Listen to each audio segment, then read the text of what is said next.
আসসালামু আলাইকুম everyone, welcome back to my channel. সবাইকে ঈদের অনেক অনেক শুভেচ্ছা, ঈদ মোবারক। এখানে হচ্ছে আমি অ্যান্ড আয়না বাবা চলে আসছি হচ্ছে কফি খেতে। আর আমাদের হচ্ছে এবার ঈদটা আলহামদুলিল্লাহ অনেক অনেক ভালো যেতেছে। সো হোপফুলি আপনাদের ঈদ অনেক অনেক ভালো যেতেছে। সবাই অনেক অনেক বেশি ভালো থাকবেন।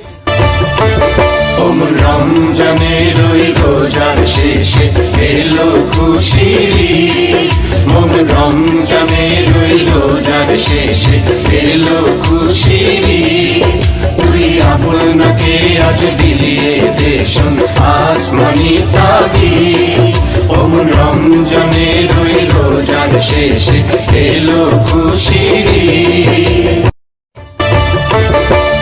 রমজানের ওই রোজার শেষে এলো খুশি। রমজানের ওই রোজার শেষে এলো খুশি। তুই আপনাকে আজ বিলিয়ে দেশন আসমানি।